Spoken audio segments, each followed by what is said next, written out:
Buenas Hola, tardes, buenas doctora. tardes. Buenas tardes, Tardes, doctor. doctora. ¿Cómo Buenas están? tardes, doctor. Ya estoy compartiendo, ¿no? Sí, Sí, doctora. doctora. Sí, doctora, ya estoy compartiendo. Ya. Aquí hemos quedado No, adelante. una diapositiva. Más adelante, doctora. Ahí, doctora.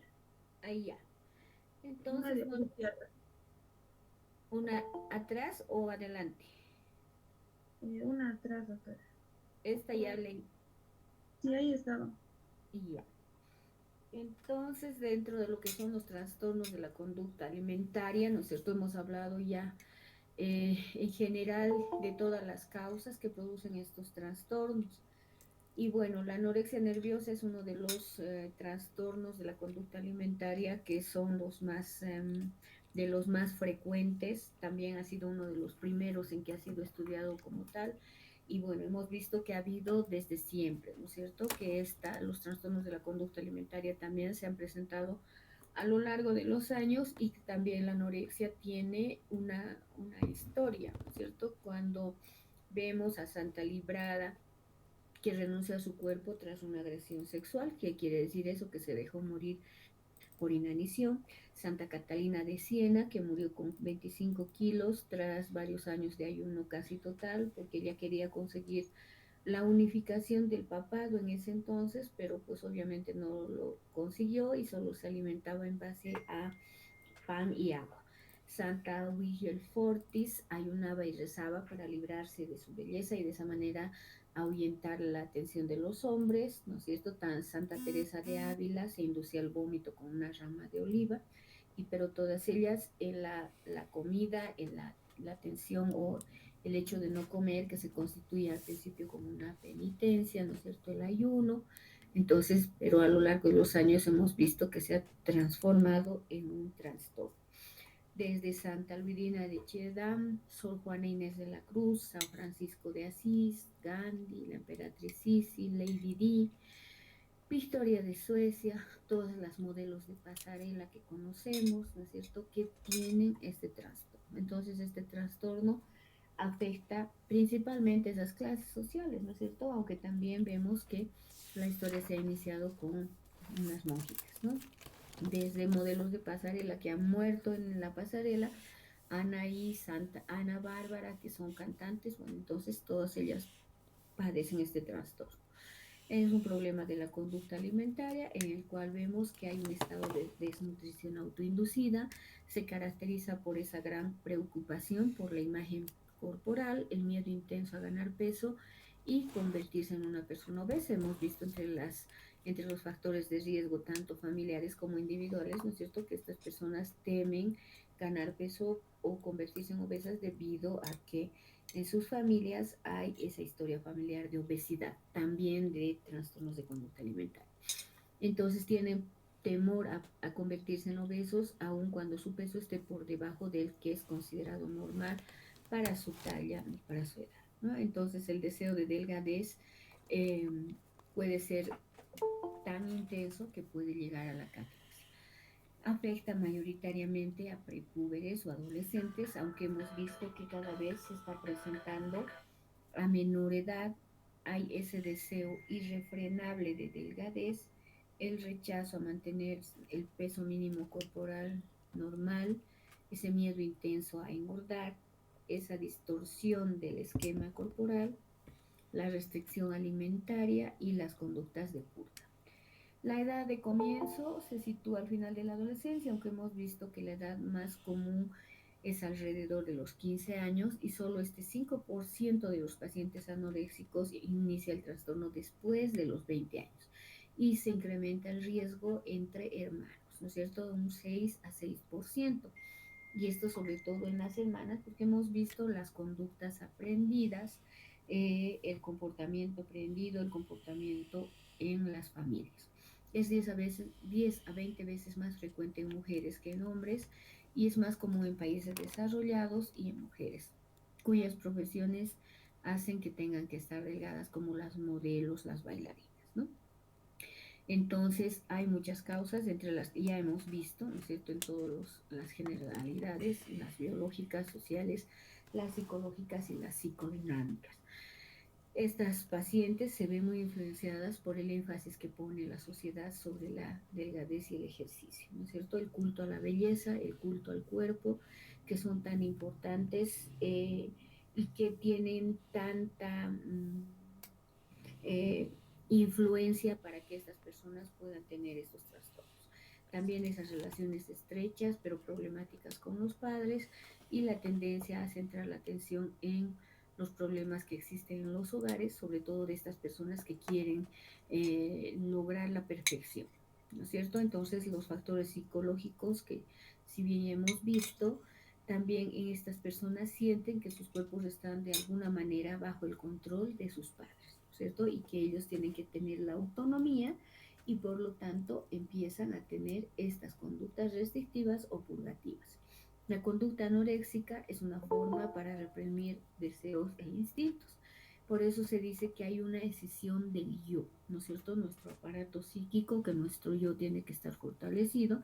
En los casos en los que hay un trastorno de la conducta alimentaria, ese yo se escinde, se rompe y por eso la persona tiene un yo corporal extraño, se ve de manera diferente, ¿no es cierto? No se reconoce prácticamente. Y en términos generales o en términos que nosotros entendemos los trastornos de la conducta alimentaria, hay una alteración de la imagen corporal, hay una alteración sensoperceptiva, hay una alucinación visual que muchas veces se va a acompañar de alucinaciones sinestésicas y kinestésicas porque la paciente va a sentir que hay algo dentro de ella, dentro de su aparato digestivo, dentro de su estómago, que hace que ella esté engordando, ¿no? Entonces, por eso es la anorexia se trata en psiquiatría porque hay alteración de la sensopercepción, alteración de la imagen corporal. Los síntomas principales son ese miedo intenso a ganar peso, esa distorsión de la imagen corporal o verse gorda a pesar de que está tan delgada y la amenorrea en las mujeres, ¿no es cierto?, que se presenta al menos durante 3 ciclos consecutivos y hay esa reducción del peso por debajo de lo normal hasta llegar a la malnutrición y finalmente la desnutrición marcada. Las manifestaciones clínicas son esas conductas alimentarias peculiares, ¿no es cierto?, que se empieza a observar en las anoréxicas, ese rechazo selectivo a la comida, esto no me gusta, no quiero esto, me hace mal, me hace daño, me ha hecho hinchar mi estómago, ¿no es cierto?, me da acidez, entonces hay un rechazo selectivo, hay manipulación con las comidas, esconde, desmenuza, echa a la basura, ¿no es cierto? Esas personas que creo que les había comentado en algún momento una paciente que desmenuzaba el pan hasta trozos tan pequeñitos que se pasaba tomando su desayuno absolutamente toda la mañana y hasta las primeras horas de la tarde, ¿no? Entonces estas personas hacen Doctora, o tienen, sí, doctora, perdón por interrumpirles, pero ¿podría aceptar algunos compañeros más, por favor? ya voy a intentar ya. Entonces hay esos rituales que tienen con las comidas, ¿no es cierto?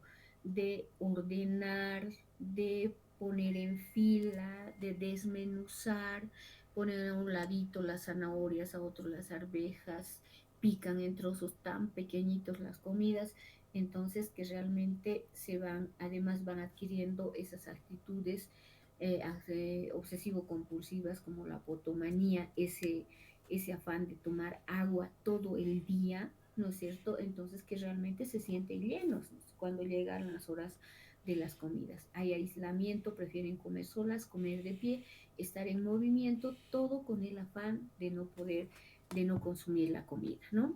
Esa prolongación exagerada del tiempo de comida que en las familias generalmente provoca ese malestar. Entonces toda la familia ya terminó de comer y ellas siguen con la comida desmenuzada, picada, etcétera. Entonces se cansan y pues la dejan y ahí tiene todo el tiempo para tirar a la basura la comida, ¿no? También alteran sus horarios de comida, su sueño, tienen ese interés excesivo por temas culinarios o de la ingesta del resto de la comida. Se empiezan a preocupar por todo lo que se refiere a la comida. Y por esa causa Mm, Bueno, ¿cuáles son las otras características? ¿No es cierto? Los trastornos depresivos y del sueño, las dificultades en el área sexual y social, esos síntomas obsesivos compulsivos, los rituales que hemos visto, la emesis forzada, vomitan a cada momento, ejercicios físicos extenuantes, el uso de diuréticos y laxantes, ese aspecto físico demasiado, esa piel seca, terrosa, amarillenta, el cabello fino, suave y esas cicatrices también sobre el dorso de la mano o en las últimas falanges, ¿no es cierto?, de tanto introducirse los dedos a la boca, que son el signo de Russell. Entonces, las complicaciones están relacionadas con la pérdida de peso que podemos ver en todas las áreas, ¿no es cierto? A ver, voy a intentar. Mmm,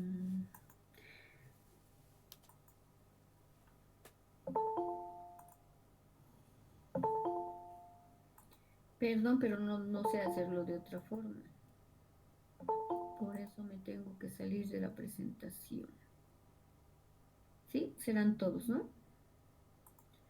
Ya, entonces todas las complicaciones que están relacionadas con diferentes órganos, ¿no es cierto? También en los diferentes aparatos y órganos hay afecciones dermatológicas, neuropsiquiátricas, reproductivas, ese gusto anormal que en este momento también nos haría pensar en un coronavirus, ¿no es cierto? Por la posible deficiencia de zinc, depresión leve, trastornos cognitivos, también alteraciones metabólicas, hay anormalidades electrolíticas, hay alteraciones digestivas, engrosamiento e inflamación de las glándulas salivales y pancreáticas, con incremento de la amilasa sérica, que nos hace pensar en que podemos estar con una pancreatitis, ¿no es cierto? Erosiones gástricas, esofágicas, dilatación intestinal y en las neuropsiquiátricas desde neuropatías leves hasta trastornos cognitivos leves y que posteriormente, a medida que va avanzando el cuadro, esos trastornos leves se van acentuando y cada vez son más severos, ¿no?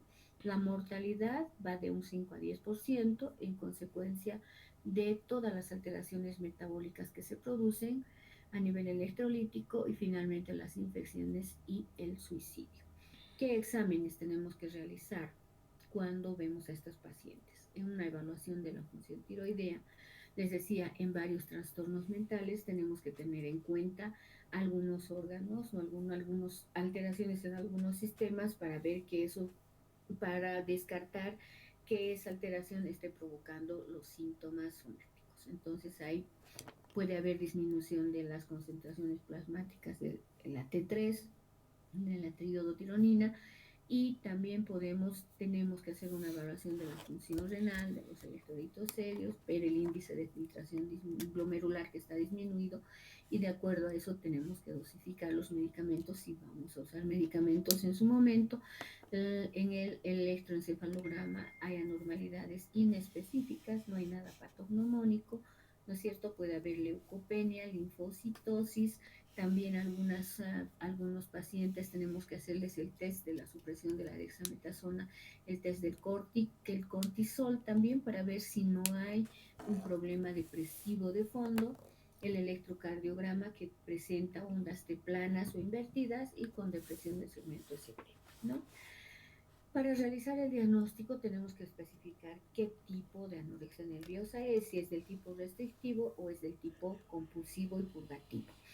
Cuando es restrictivo, la persona no recurre a esas conductas de purga, ¿no es cierto? No vomita, no usa laxantes diuréticos ni enemas, y cuando es compulsivo purgativo, entonces sí, el paciente recurre a esos atracones y las purgas, se provoca el vómito, el uso de laxantes, diuréticos, etc.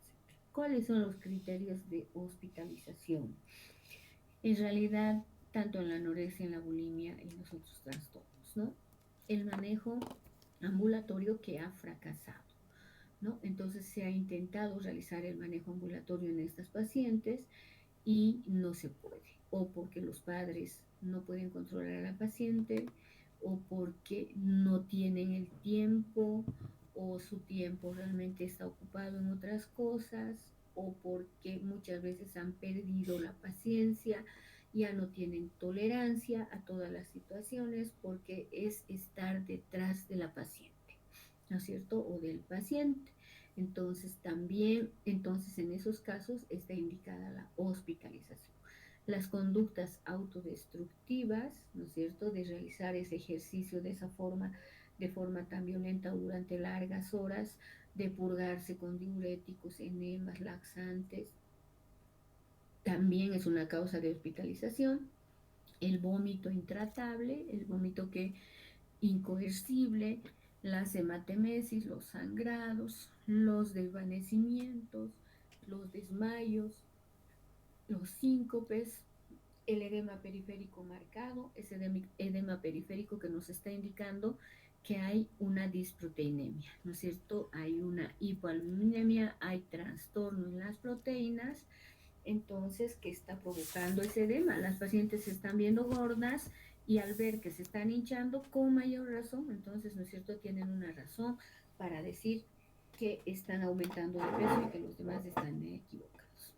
O que la familia no colabora o no puede controlar o hay una gran distancia desde el hogar al centro de atención donde recibe el tratamiento esa persona. El tratamiento, ya les había dicho al principio cuando hemos hablado en generalidades de todo lo que son los trastornos de la conducta alimentaria, es interdisciplinario, multidisciplinario. Tiene que trabajar un equipo, ¿no es cierto? Un equipo que está integrado por el médico clínico, a realizar las terapias conductuales con el psicólogo y con el trabajador social, el apoyo social. Entonces la psicoterapia tiene que ser orientada en sentido individual y familiar. El tipo de tratamiento que se va a realizar, ¿no es cierto? Si es un tratamiento médico, sobre todo tenemos que tener en cuenta que este tratamiento o se hace la intervención cuando la paciente está con un peso al menos por un 10% debajo del normal para la edad y talla.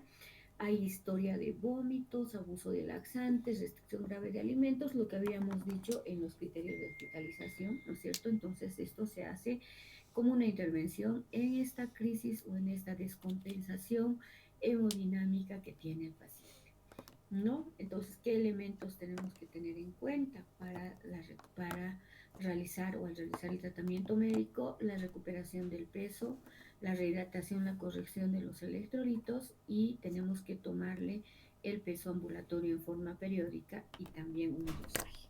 Tenemos que hacer un manejo nutricional en general, ¿no es cierto? Obviamente que esta es la parte en la que se encargan los nutricionistas y por eso es importante que en el equipo multidisciplinario intervenga un nutricionista, ¿no es cierto?, para realizar la corrección del trastorno agudo, sobre todo en la primera fase, la deshidratación, porque estas personas cuando han ingresado a un hospital, entonces ya tienen estos trastornos graves. Hay corrección del trastorno agudo. Para realizar la corrección del trastorno agudo, la deshidratación, el trastorno electrolítico, el equilibrio ácido-base, etc. En la fase 2 ya se realiza la realimentación y que es por requerimiento calórico por peso actual para ir aumentando cada 24 horas según la tolerancia que tenga el paciente, ¿no es cierto? Entonces no se debe dar una alimentación o no se debe dar un volumen de más de 2 litros por día, ¿no? Y la dieta tiene que ir con el suplemento calórico de acuerdo a la densidad de las kilocalorías que necesita la persona por metro corporal. Se tiene, si en este caso en la fase 1 y 2 el paciente no tolera la vía oral, entonces sí se tiene que utilizar sondas, se tienen que utilizar tubos gastroduodenales y hay una ostomía en algunos casos, sonda nasogástrica, sueros, etcétera, ¿no es cierto? Entonces, estas dos fases son tan importantes, sobre todo para realizar o ir cubriendo el requerimiento básico de los pacientes. En la fase 3, una vez que ya ha recuperado el peso ideal de forma internada, ¿no es cierto?, se debe iniciar la reeducación nutricional. No le vamos a pretender dar a la paciente porciones o volúmenes grandes de comida, ¿no es cierto? Porque va a vomitar, va a estar con esos pensamientos, con esas ideas equivocadas, entonces nuevamente vamos a hacer que haya una recaída. En la fase 4 tenemos que tener en cuenta cuando ya se ha dado el alta hospitalaria, se realizan los controles ambulatorios y tenemos que controlar el estado nutricional y el grado de colaboración que tengamos, no solo de la paciente, sino también del entorno más cercano. Y al decir entorno me refiero no solo a la familia, ¿no es cierto? Porque pueden haber personas que vivan solas y que solo tengan un grupo de amigos cercanos, entonces hay que hablar con los amigos, si no se puede con la familia. Las metas que tenemos o que queremos conseguir al realizar todo este manejo nutricional es conseguir el peso que normalice las funciones fisiológicas, ¿no? Si sus funciones fisiológicas están normales, entrar al baño, hacer pis, comer de la manera adecuada, entonces vamos a poder decir que hemos conseguido la meta que queríamos y estableciendo hábitos alimenticios normales. ¿Cómo se realiza la recuperación del peso y la nutrición? En pacientes hospitalizados vamos a ver que van aumentando de peso de medio kilo a 1,5 kilos por semana, ¿no es cierto? Porque no vamos a pretender que de golpe aumente de peso nuestro paciente. Y en pacientes ambulatorios de 0,3 a medio kilo mmm, por semana, ¿no? Y la ingesta de 1,000 a 1,600 kilocalorías día. Entonces, cada 4 días podemos ir aumentando 400 kilocalorías de manera que la paciente o el paciente vaya tolerando. También se puede utilizar la vitamina D, que es importante. Mire todo lo que estamos requiriendo ahora, ¿no es cierto? En esta etapa de pandemia, la vitamina D, el calcio, el zinc, todo eso se debe administrar a la paciente anoréxica y enfocar el tratamiento en sentimientos hacia sentimientos positivos acerca de los alimentos sobre todo, ¿no? Y reeducando, siempre estamos logrando la reeducación, buscando una imagen corporal saludable. También, aparte de esta terapia, esta realimentación, esta reeducación en la alimentación con nuestros pacientes, tenemos que tener en cuenta la terapia cognitiva conductual, ¿no es cierto? Que muchos psicólogos realizan de manera separada muchas veces y otras veces eh, nunca van separadas. Sabemos que tenemos que cambiar tanto los pensamientos equivocados, esas cogniciones equivocadas y esa conducta, ¿no es cierto? Entonces no nos olvidemos que este trastorno de la conducta alimentaria es un trastorno de la psicomotricidad. La conducta y el comportamiento están alterados y también las funciones cognitivas. Entonces, cuando hacemos la terapia conductual, ¿no es cierto? Cuando estamos viendo esas conductas alteradas de las pacientes porque hay un aumento de las glándulas parótidas, ¿no? Entonces, si ustedes se dan cuenta o alguna vez han visto a una anoréxica, se nota claramente ahí cómo sobresale, como si se hubiera hipertrofiado. También, entonces, si vemos el signo de Russell en el dorso de los dedos de la mano de la paciente, entonces hay que cambiar esas conductas equivocadas, ¿no es cierto? Con refuerzos positivos del aumento de peso, qué bien que estás aumentando de peso poquito, vamos a llegar al peso que te corresponde, ¿no es cierto? Y las medidas a tomar son el peso ambulatorio, el control de electrolitos, etcétera. Y la terapia cognitiva vamos a realizarla cuando hay alteración de la manera de experimentar su propio peso y alteraciones en su silueta corporal, ¿no es cierto? Y cuando la paciente niega la gravedad del hecho de tener un peso inadecuado. Entonces tenemos qué elementos claves vamos a usar en esto: la realización de creencias, evaluación de pensamientos automáticos, la comprobación de las hipótesis prospectivas que voy a lograr teniendo esta reeducación alimentaria. No sé esto qué voy a lograr cuando me dé cuenta o cuando ya voy a tener conciencia de la situación y de la gravedad de ese peso inadecuado. Entonces hay que utilizar esos refuerzos positivos y tenemos que ir evaluando paulatinamente esas condiciones distorsionadas, ¿no es cierto? Sentirse gordo, la autovaloración centrada únicamente en la imagen corporal. Estas personas piensan que si no logran el peso que están buscando, entonces no van a tener ningún tipo de valía. Por eso es que son personas rígidas, competitivas, ¿no es cierto?, muy demandantes de sí mismas. Y tenemos que tener en cuenta la terapia familiar, si el paciente vive con la familia, y es indispensable el asesoramiento terapia, porque como les decía, o se cansan, o se enojan, o abandonan a la paciente o a los pacientes, ¿no es cierto? Que hagan lo que quieran o que haga lo que quiera porque ya nos hemos cansado. Primero, de acuerdo a las condiciones sociales de la paciente también o de los pacientes que tienen este trastorno, ¿qué va a decir la gente? ¿No es cierto? En nuestro medio, que no te estoy dando comida, que he dejado que te enfermes, que pareces un enfermo a punto de morirse. Entonces, la familia también tiene esas alteraciones en su comportamiento con el paciente y por eso tenemos que analizar ese funcionamiento de la familia, los roles que tiene la familia, las interacciones que tiene la familia.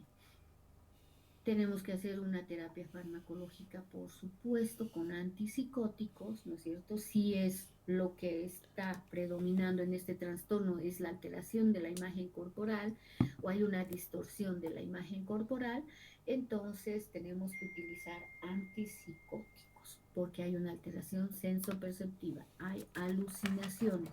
Entonces vamos a ir utilizando los antipsicóticos de primera línea y en casos en que haya muchos vómitos y todos los efectos secundarios, entonces vamos a cambiar a antipsicóticos de segunda generación, ¿no? Podemos utilizar en principio la clorpromacina, la tioridazina, que son antipsicóticos suaves y que además son sedativos, pero que tienen muchos efectos secundarios, vuelvo a repetirles, como son las tortícolis, las crisis oculógiras, la cialorrea.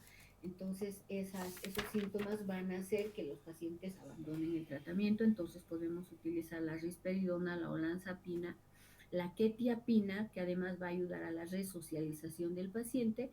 Y vamos a poder darle en dosis mínimas hasta dosis terapéuticas, hasta dosis plenas para que podamos tratar esos trastornos.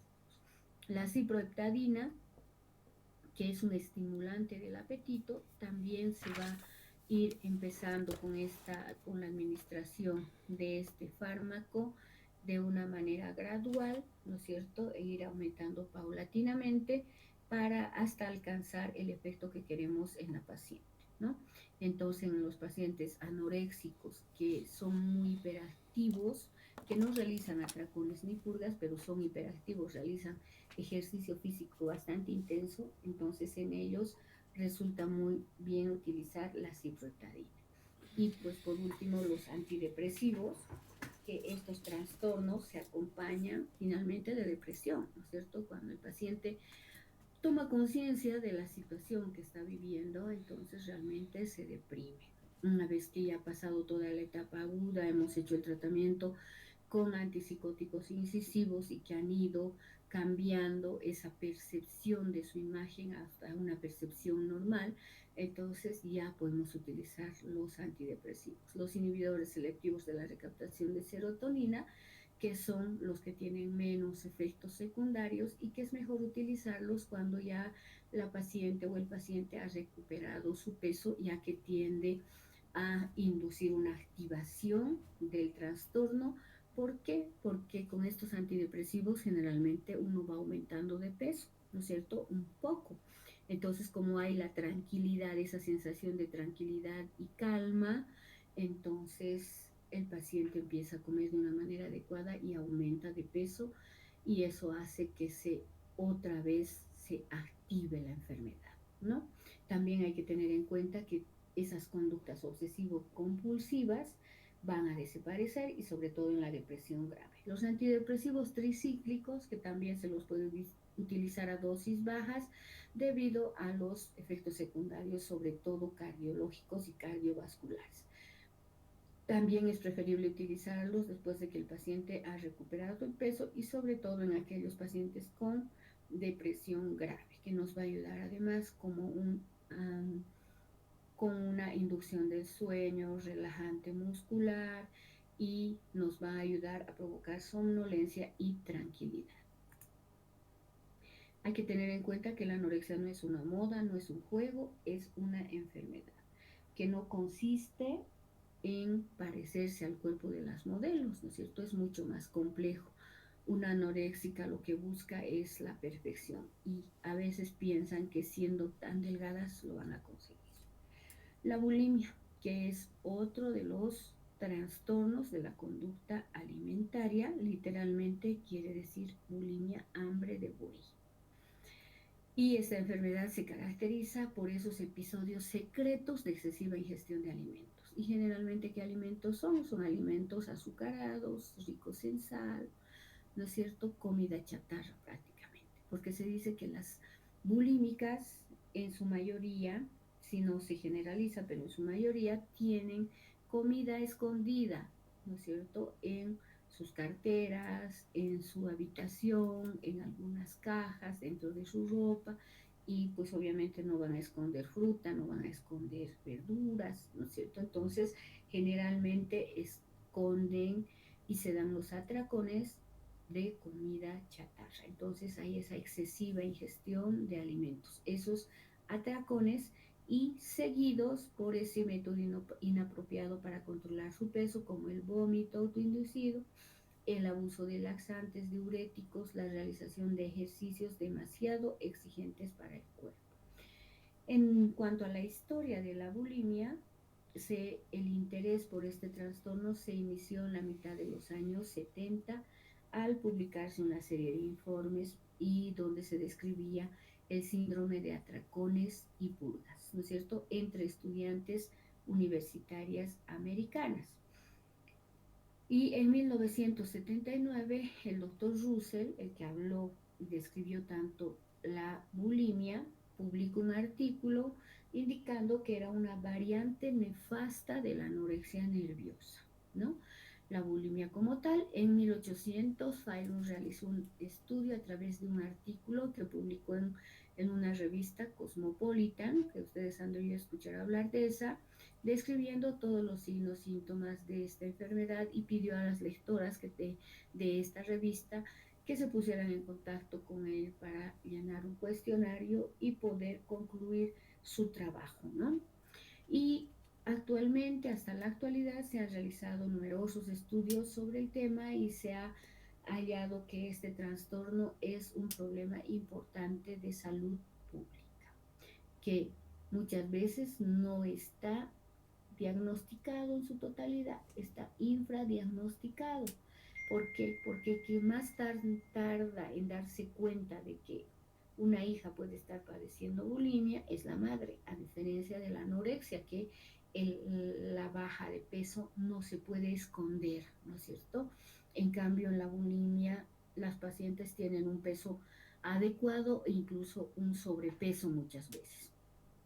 Entonces, ¿en qué consiste este trastorno? En episodios recurrentes de ingesta de gran cantidad de alimentos, que son los atracones, y que se acompañan de la sensación de pérdida de control. O sea, pierden el control y empiezan a darse esos atracones, ¿no es cierto? Entonces, y vuelven a perder el control, ¿y qué hacen? Tienen que ir a vomitar. Hay sentimientos de culpa, de depresión, de autodesprecio, una vez que terminan esos atracones. ¿Y qué tienen que hacer? Entonces, formas compensatorias, efectuar formas compensatorias de una manera recurrente para prevenir el aumento de peso. Entonces, he comido tanto, ¿no es cierto?, que ahora siento culpa, siento desprecio por mí misma, cómo puedo haber perdido el control, si estaba yendo tan bien, entonces tengo que vomitar, porque si no vomito voy a seguir ganando peso. Y se evalúan a sí mismas básicamente, al igual que en la anorexia, ¿no es cierto?, en función de la forma de su cuerpo y de su peso. Entonces se autovaloran a través de eso. Por eso decimos que el peso varía desde la normalidad a un ligero sobrepeso, a diferencia de la anoréxica, y que les dije que era una pregunta de examen. La palabra bulimia también deriva del griego bous y está definida como la ingesta excesiva de alimentos en un corto periodo de tiempo, acompañada de esa sensación de pérdida de control sobre esta ingesta y acompañada de conductas compensatorias, ¿no es cierto? Vómitos, diuréticos, laxantes, ejercicio físico, pastillas adelgazantes, todo lo que ustedes quieran. Entonces, ha habido estos trastornos de la conducta alimentaria y desde antes, pero que no se le daba el nombre adecuado, ¿no es cierto? Si vimos que Santa Rita era, ¿no?, la que se producía los vómitos con una rama de oliva, entonces, pero no se sabía que era bulimia. Actualmente se sabe y se ha ido aceptando como un desorden neurótico primero, ¿no? Como un desorden o como un trastorno de ansiedad. En 1979 la bulimia fue descrita por Russell, que ya habíamos hablado, y que realmente a él se debe el signo de Russell, que son esas callosidades en los dedos de la mano de las personas que se introducen los dedos a la boca para vomitar, ¿no? Y de tanto chocar con los dientes, entonces se van formando esas callosidades. ¿Cuáles son las conductas compensatorias pero inapropiadas para evitar la ganancia de peso? El ejercicio excesivo, la provocación del vómito, el uso excesivo de laxantes, los diuréticos, los enemas, los ayunos, otra vez uso de diuréticos, imagínense después de ayunar y usar diuréticos, otra vez ejercicio excesivo, por eso son esas conductas inapropiadas. Este trastorno es más frecuente que la anorexia y se da entre un 1 y 3% de la población juvenil femenina y es más común en las mujeres y suele iniciarse más tarde que la anorexia, ¿no? Y se han visto síntomas ocasionales en bulimia hasta un 30% en mujeres universitarias también y que suelen presentar historias previas de obesidad. Muchas veces se acompaña de anorexia y hay un trastorno que se llama la bulimarexia y el 30% que presenta solo la bulimia pura. La diferencia radica en que en la bulimarexia, porque estamos hablando de una anorexia más, ¿no es cierto? No solo no hay adicción a los alimentos, sino hay rechazo, pues como en la anorexia. Entonces el paciente rechaza los alimentos y que se va intercalando de esos atracones esporádicos.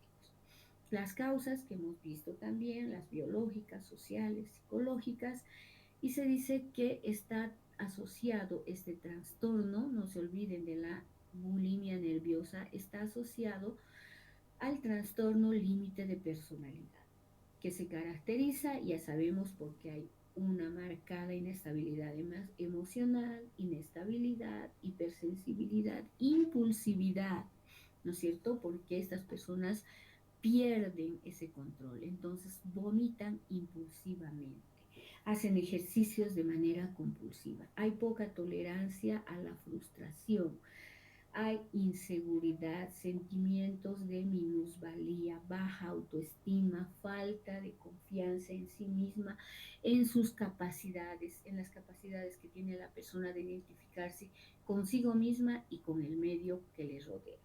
Los principales síntomas son los episodios repetidos de atracones, esos comportamientos compensatorios inadecuados tras el atracón para evitar ganar peso, como los vómitos, el ejercicio, el ayuno, etcétera. Y estos atracones ocurren 2 veces por semana durante 3 meses. Hemos dicho ya que la imagen personal y la autoestima de estas personas están influenciadas por el peso, por su talla, por su forma corporal y solo eso parece elevar un poco la autoestima de estas personas. Entonces hay alteraciones conductuales y físicas y hay alteraciones fisiológicas, ¿no es cierto? De tanto producirse los vómitos pueden haber desgarros esofágicos generalmente o muchas veces se ha visto que tengan que llegar a la guardia, a la emergencia por esos desgarros, hay shock, deshidratación, alcalosis hipoclorémica metabólica, hipopotasemia por los vómitos, entonces va a haber disminución de todos estos electrolitos, hay hipotensión, taquicardia, alteraciones en el electrocardiograma, hay alteraciones hepáticas, las enzimas hepáticas se elevan, todo por los atracones y esa autoinducción de vómitos. También hay complicaciones digestivas, metabólicas y cardíacas, desde un colon irritable hasta una pancreatitis. Hay descenso de la glucosa, el cloro, el calcio, el potasio en sangre, y que todo eso lleva a un trastorno metabólico grande y la deshidratación sumadas, entonces, que hace que se tenga que intervenir en crisis, ¿no es cierto?, de una manera médica. Y también hay alteraciones cardíacas y se dice que la mortalidad es superior que en la anorexia nerviosa y que fallecen también por complicaciones médicas que están derivadas de los atracones, de los vómitos, del uso de laxantes, o también un gran porcentaje de estas personas se suicida, ¿no? Y también debemos especificar para realizar el diagnóstico qué tipo es, si es purgativo o no purgativo, y donde en el tipo purgativo el paciente se va a provocar regularmente el vómito o usa laxantes, diuréticos o enemas en exceso. En cambio, en el no purgativo va a hacer ayuno, va a hacer ejercicio intenso, pero no va a utilizar elementos para provocarse la purga. También tenemos que realizar exámenes de laboratorio para ver esas anormalidades electrolíticas, esos grados de emaciación a que llega la paciente, y puede haber hipomagnesemia, hiperamilasemia, alteraciones en la menstruación sin llegar a presentar amenorrea, y algunos pacientes van a presentar bradicardia. El tratamiento también es una terapia cognitiva conductual, tanto individual como de grupo, ¿no? Que tenemos que tener en cuenta cuáles son los elementos claves en estas terapias.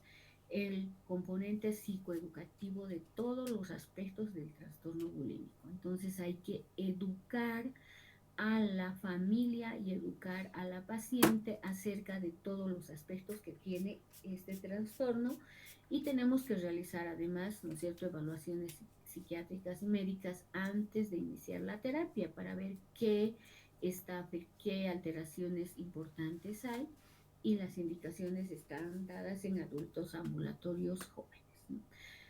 En la terapia individual tenemos que tener en cuenta los elementos clave para la terapia, el autocontrol, cómo puede autocontrolarse esta persona para no llegar a tener esa pérdida del control al momento en que se está dando los atracones, y hay que realizar una reestructuración cognitiva, ¿no? Hay que nuevamente organizar, estructurar esos pensamientos que están alterados. Debemos hacer un autorregistro de las consultas médicas que están disponibles a lo largo de todo el tratamiento. ¿Y en quiénes vamos a hacer? ¿En quiénes está indicada esta terapia individual? En los pacientes hospitalizados, en los pacientes ambulatorios, en los adolescentes y adultos que tienen estos trastornos de una manera grave. Entonces también tenemos que hacer la terapia conductual, no solo la cognitiva, ¿no es cierto? Entonces tenemos que ver los elementos clave, que son la exposición restrictiva a indicios de desarrollar conductas alternativas. ¿Qué quiere decir esto? Que puede dejar de desarrollar, por ejemplo, las purgas como los vómitos, ¿no es cierto?, pero puede estar realizando ejercicio intenso. Deja de vomitar, pero realiza ejercicio intenso. Por eso tenemos que cambiar, hacer la terapia de esas conductas, igual que en la terapia cognitiva conductual, y se utiliza junto a la terapia cognitiva. También vamos a utilizar antidepresivos, ¿no es cierto?, desde los tricíclicos, tetracíclicos y los inhibidores selectivos de la recaptación de serotonina. Por eso estos antidepresivos a su vez modulan la conducta alimentaria, pero tenemos que contar con todo un laboratorio basal, un examen de gabinete química sanguínea basal, e ir aumentando, o ir, mejor dicho, realizando controles progresivos tan a medida de que la paciente va desarrollando, va evolucionando, ya sea de una manera favorable o desfavorable, ¿no? Y tenemos que está indicada toda esta terapia farmacológica en los atracones, en la depresión no deseada, y en aquellas personas que muchas veces no desean iniciar una terapia cognitiva conductual.